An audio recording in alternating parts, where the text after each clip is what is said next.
I'm 95 years old. I've buried 3 wives, 4 of my closest friends, and both my children. And it took me 70 years to understand something so simple, it'll make you angry you didn't see it sooner. Most people figure this out on their deathbed, if they're lucky. I figured it out at 88, sitting in a hospital room, watching my son take his last breath. He was 62. I was supposed to go first. Before you close this, hear me out.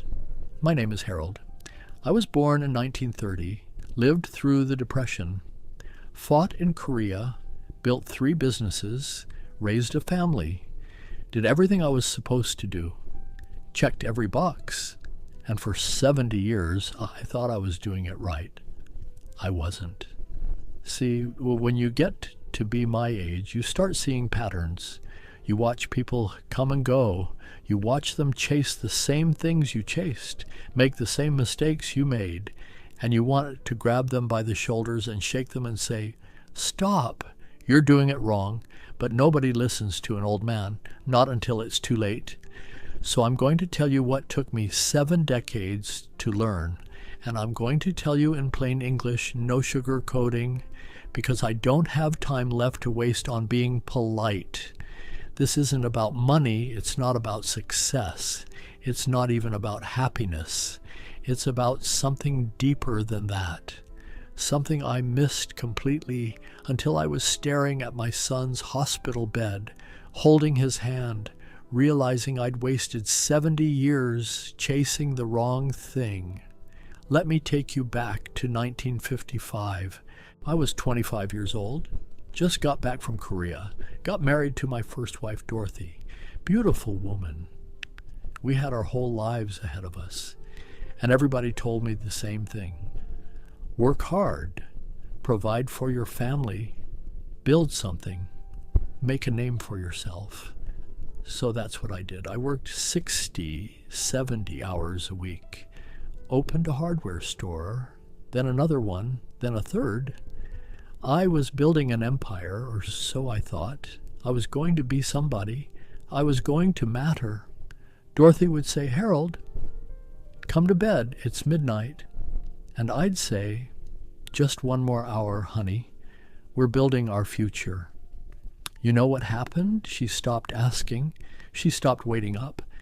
And I didn't even notice. I thought I was doing it for her, for us, for the kids that came later, but I wasn't. I was doing it because I believed the lie that your worth is measured by what you build, by what you own, by what you achieve. I spent 30 years believing that lie, and it cost me everything that actually mattered. Dorothy died in 1985, heart attack. She was 54 years old. I was at the store when it happened, didn't even get to say goodbye. And you know what I thought at the funeral? I thought, at least the business is doing well.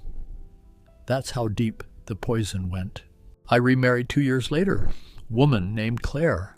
I told myself I'd do it different this time. I'd be present. I'd be there, but I wasn't. Same pattern, same excuses. Just building our security, honey. Just making sure we're taken care of. Claire lasted 11 years before she left me. Didn't die, just left. Packed her bags one Tuesday morning and said, "Harold, I can't compete with a ghost." I said, "What ghost?" She said, "The ghost of the man you think you're supposed to be." I didn't understand what she meant. Not then. I married again at 72. 3rd time's the charm, right? Her name was Margaret. Sweet woman, patient. She knew what she was getting into. We had 15 good years before she passed. And in those 15 years, I started to slow down, not by choice. My body made the choice for me. Sold the businesses, retired, had nothing but time. And that's when the silence got loud. You understand? When you spend 70 years running, you don't hear the quiet. You don't hear the voice in your head asking the questions you've been avoiding. But when you stop, when you finally sit still, that voice gets real loud, real fast. And it was asking me one question over and over. What was it all for? My son David, he followed in my footsteps, worked himself to the bone, built a career in finance, big house, nice car, all the things I taught him to want. He had a heart attack at 61, survived it. Barely. I went to see him in the hospital. He was hooked up to machines, tubes everywhere, and he looked at me and said, "Dad, I'm tired." I said, I know, son. You need to rest. He said, no, I'm tired of living like this. I've been grinding for 40 years, and I don't even know what for. And I sat there looking at him, and I saw myself. I saw the same trap, the same lie, the same wasted decades. I wanted to tell him it gets better. I wanted to tell him it was worth it, but I couldn't, because it wasn't. He went back to work 3 months later, said he had to, had responsibilities, had people depending on him. 1 year later, he was back in the hospital. This time he didn't come out. I held his hand while he died, and you know what his last words were? I should have taken that trip to Italy. Not, I'm glad I worked so hard. Not, I'm proud of what I built. I should have taken that trip to Italy. He'd been talking about it for 20 years. Never went. Always next year. Always after this project. Always after he saved a little more.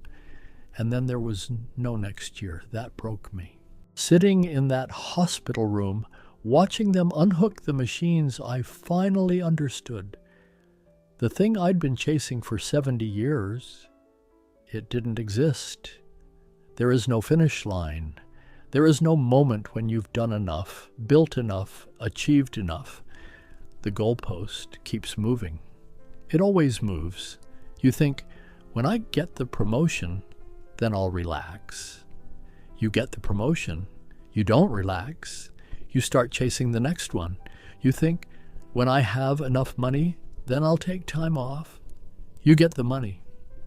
You don't take time off. You start worrying about losing it. You think, when the kids are grown, then I'll live. The kids grow up. You don't live. You find something else to postpone it for. I did this for 70 years, and I missed everything. I missed Dorothy's smile in the morning. I missed my daughter's piano recitals. I missed Sunday dinners. I missed quiet evenings. I missed life. Not because I had to, because I chose to, because I believed the lie that later was guaranteed. It's not. Later doesn't exist. There's only now. And I wasted 70 years of now waiting for a later that never came. You hear me? So, what does matter? If it's not the work, not the money, not the achievements, then what? It's the moments you're too busy to notice. It's the Tuesday afternoon when your wife asks if you want to take a walk, and you say yes instead of later. It's the phone call with your friend that goes an hour longer than you planned. It's the trip you take even though it's not practical. It's the morning you sleep in because you can. It's the conversation, the laugh, the sunset, the meal you actually taste instead of eating at your desk. That's it. That's the whole thing. I'm 95 years old, and I've got maybe a year left if I'm lucky. And I'm telling you, none of the things I built matter now. The businesses are gone. The money's spent. The achievements are forgotten. But I remember the 15 years with Margaret. I remember the evenings we sat on the porch doing nothing. I remember her laugh. I remember the trip we took to Maine when I was 80. Those are the only things that stayed. Everything else dissolved. If you're watching this and you're 30, 40, 50 years old, you still have time, but not as much as you think. Stop waiting. Stop telling yourself you'll live after you finish this project, after you get that promotion, after you save a little more. You won't. You'll find another project, another promotion, another excuse, and one day you'll be sitting where I'm sitting, looking back at 70 years of later, realizing it never came. Don't be me. Don't be my son. Take the trip, have the conversation, say I love you, waste the afternoon, sleep in, laugh too loud, eat the good food, wear the nice clothes. Do it now.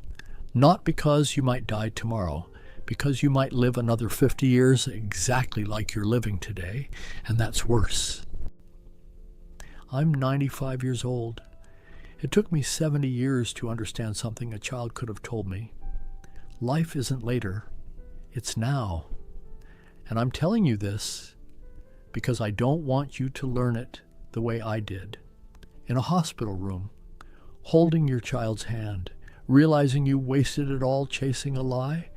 I've got maybe a year left, maybe less, and I'm spending it doing the things I should have done 70 years ago, sitting on the porch, calling old friends, eating slow, watching the sun.